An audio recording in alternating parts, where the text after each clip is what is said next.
Hey guys, how's it going? You know, the reason that I don't necessarily cover all the new releases of new tools and things like even Gemini 3.0 just came out yesterday. Yes, they're exciting and you could talk about it all day if you wanted to. But I don't want to because when I consult with corporations and their employees in the real world, this is not really what's going to move the needle next time when there's a round of layoffs going on. So for you to be effective in your role and not just, get away from fearing AI, but actually using it as a point of leverage for your career, you need to do something else. And this is what this video is about. So by the end of this video and this newsletter article, if you want to check it out, you will know exactly how to build your AI reflex, and maybe already you can tell where you at on that journey. What is the AI reflex? Well, that's what we will go over in this video. Like I said, there will be 4 levels, but essentially, you know, try to get away from using AI just like a tool like PowerPoint, something that you use on occasion when you think you need it. Instead, I want you to think AI first. I want you to have an AI intuition.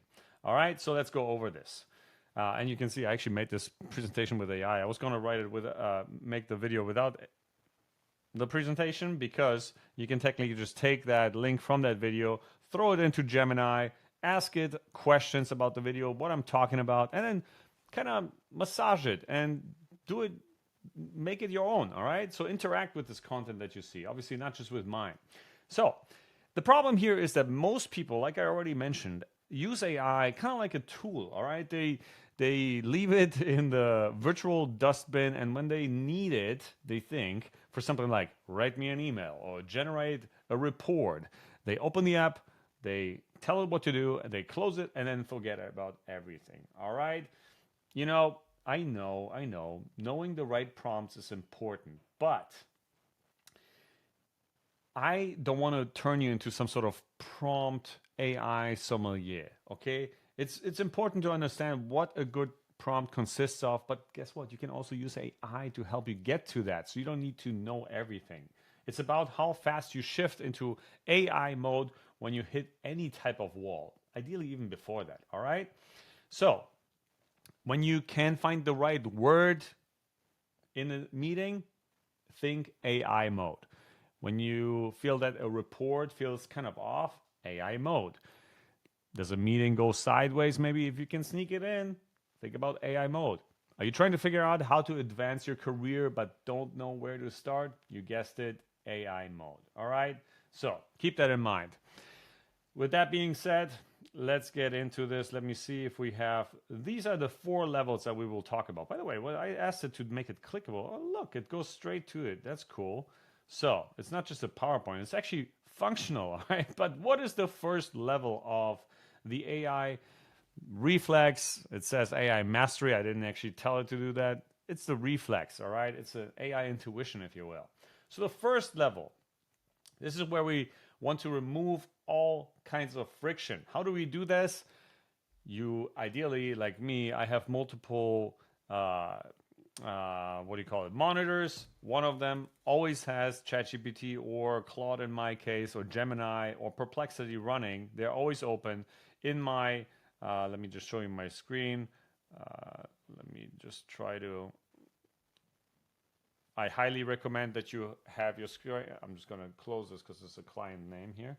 But so, for example, what you can see here is on the bottom, I have the hot button for ChatGPT, and next to it is actually voice mode for Perplexity. Perplexity is really good when you want to have a conversation and root it in real time facts from the internet. Really good, all right? So remember, you can't build a reflex if there's friction. AI needs to be as accessible to you as your own thoughts, ideally, all right? So remember, keep it open in a tab on a monitor and never close it. Pin it. Prime monitor real estate. Set up a hotkey like option space on Mac. I think it opens up ChatGPT, right? I don't even know it because I'm not even looking anymore. I'm just touching it, all right? And then voice mode, all right? This is important. I already mentioned it with Perplexity, how I like to interact with it. There are many reasons why I recommend voice mode, but we're not going to go too much into it. But typing is more like if you have to, it's for like final output, maybe editing, but voice is for thinking. I know talking to your computer makes you look unhinged or maybe weird, especially when you start off in your office. But hey, just pretend like you're on a phone. Doesn't matter. Karen from accounting will judge you, but that's fine, all right? But here's what happens when you push through.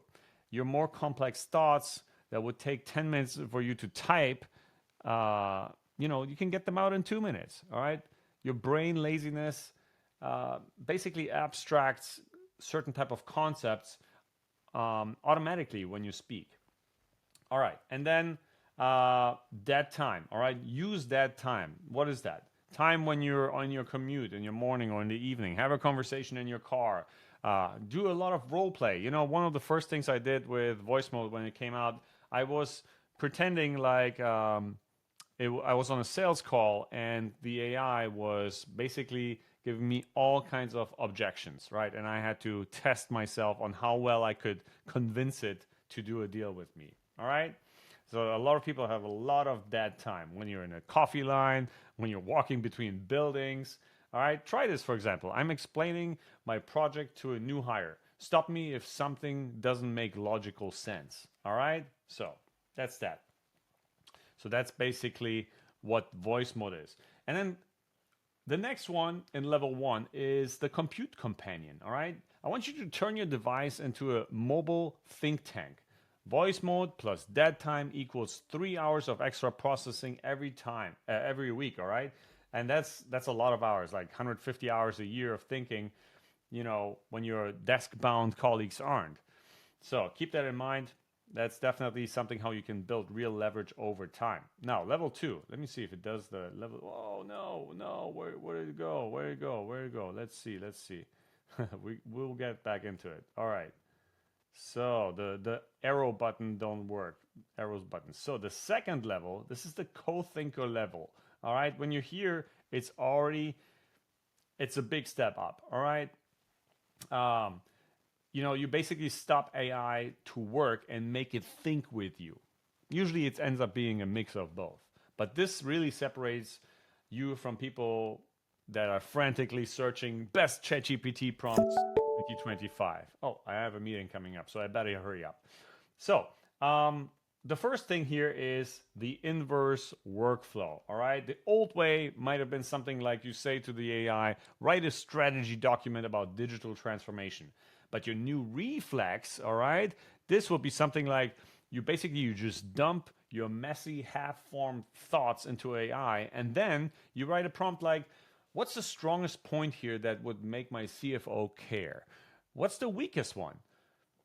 Polish it, but keep my voice. And guess what? You just preserved your expertise while eliminating the grunt work. You can notice that I'm already trying to speed up here because of my meeting, but we'll get this done, I promise you. And if not, then check out the newsletter at aiadopters.club. All right, so again, another analogy here is imagine that you are the architect and the AI is the construction crew that never sleeps, all right, and never complains about overtime. Now, the Socratic mirror. I know, it sounds fancy, but essentially think about it this way. Stop asking for answers. Instead, I want you to ask for questions. All right? Ask for questions. So an example prompt, as you can see here, is something like, I'm trying to fix our customer retention disaster. Ask me 5 questions, one at a time to clarify my thinking. Don't solve it, just interview me. All right? And then you watch yourself articulate solutions you didn't know you had. The AI just give you your own expertise and structure to emerge.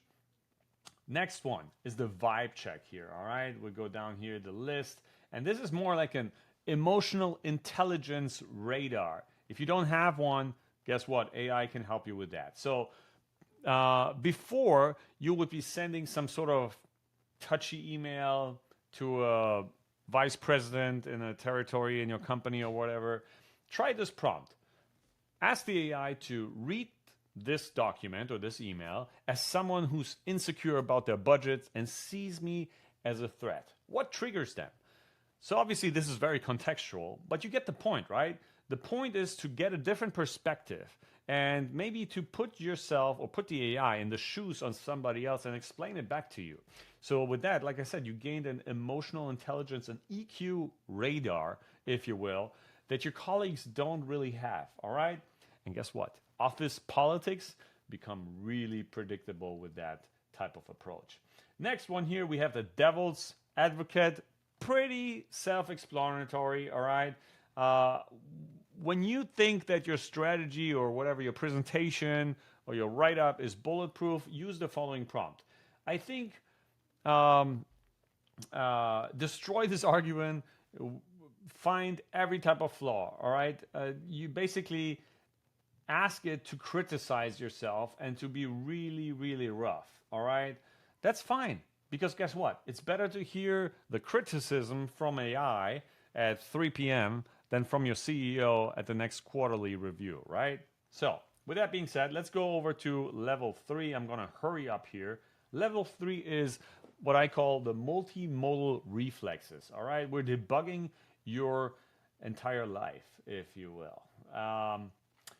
So here's where we're basically, and this is a fun one too, you know, we're moving beyond text. You know, there was a time when ChatGPT voice came out and it gives you access to the camera. And I actually recorded a few videos, maybe you know, on this channel, where I just walk around the house and I have problems that I try to fix with AI. One of them was my water heater broke, so I had to figure out a new water heater, right?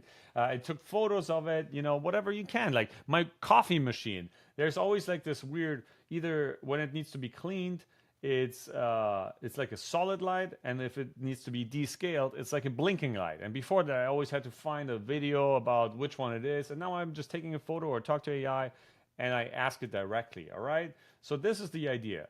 Try to move around your life, take photos and videos, and try to have basically a problem solver with you, all right? You snap a photo, and then you just say, explain this to me, all right? The goal here is that you stop pretending that you understand everything, because nobody does.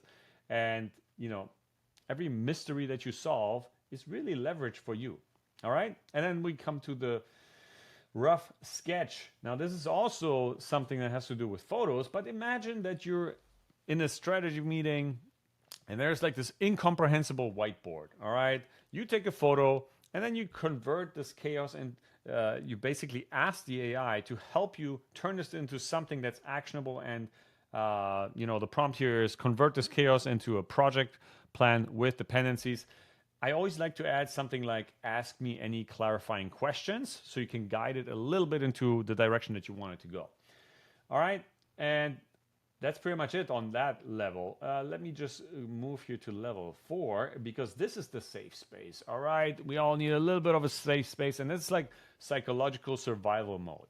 There are no stupid questions. All right, if you are stuck or you don't understand something like containerization and TAM expansion, it's okay.